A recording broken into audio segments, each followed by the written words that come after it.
Hi there, Spanish Grammar Guy here on Focus 15 to help you with your Spanish grammar. Hi everyone, in this presentation we'll explore the preterite tense in Spanish and focus on 4 essential irregular verbs, and they are ser, ir, estar and hacer.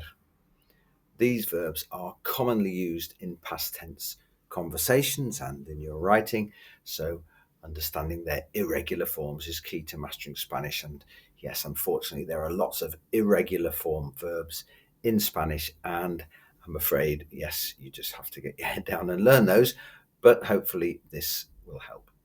First of all, quick recap. What is the preterite tense? Well, the preterite tense, or in Spanish, el pretérito indefinido, is used to describe completed actions in the past. That's the simplest explanation.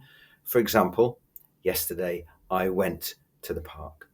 Ayer fui al parque. She was very happy. Ella estuvo muy feliz. So some verbs in the preterite tense have an irregular conjugation.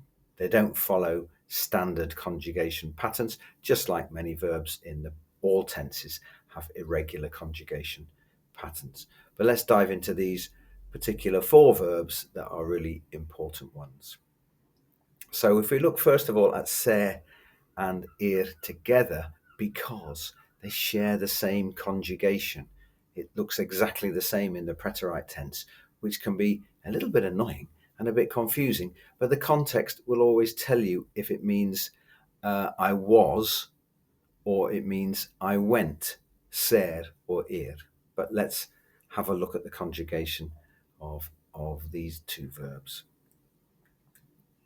So yo fui can mean I was for ser or I went for ir.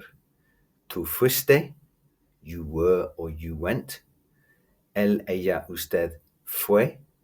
He, she or you in the formal was or went. Nosotros fuimos, we were or we went. Of course, that could also be nosotras. Vosotros or vosotras fuisteis, you all were or you all went, in the informal vosotros form. And ellos, ellas, ustedes fueron. They or you all in the formal version were or went. Let's just have a look at a couple of example sentences. For example, using the verb ser, fue un día increíble. It was an amazing day. Or ir, fui al cine ayer. I went to the cinema yesterday. Just a couple of examples of how that works. Next, we'll look at estar, meaning to be, when we're talking about conditions or states or locations. Have a look on the Focus 15 channel for a video explaining the difference between the use of ser and estar. Very important to understand the difference between those 2. But here's the conjugation for estar in the preterite tense.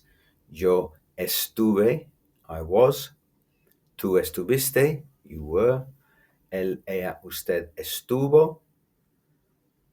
Nosotros estuvimos. Vosotros estuvisteis. Ellos, ellas, ustedes estuvieron. And let's have an example sentence from that verb. Estuve en casa todo el día. I was at home all day.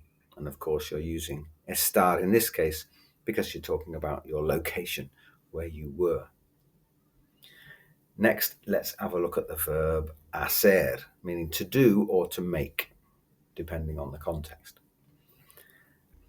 Yo hice, I did or I made. Tú hiciste, you did or you made.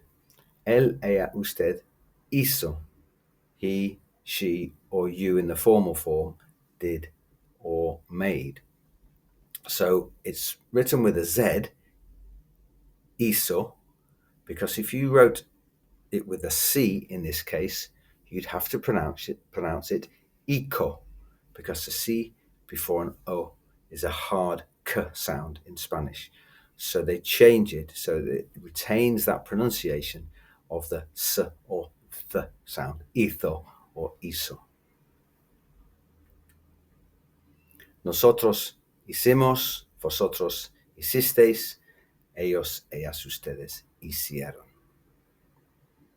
And one example sentence that we might use here: hice la tarea anoche. I did the homework last night. So that's it for those 4 verbs. There are lots of irregular verbs as well, and have a look out for another video on this channel for more irregular verbs in the preterite tense. So remember here, ser and ir share the same forms in the preterite tense. Estar has its own unique stem changing pattern with estu and then the endings, and hacer uses hic with a special third person singular form, hizo. All of these are irregular, so yes, I'm afraid it's important to memorize their forms and practice using them in sentences. Okay, thank you. That's it for now. Please subscribe to Focus 15 with the Spanish Grammar Guy if you want more Spanish grammar tips. And thanks for watching.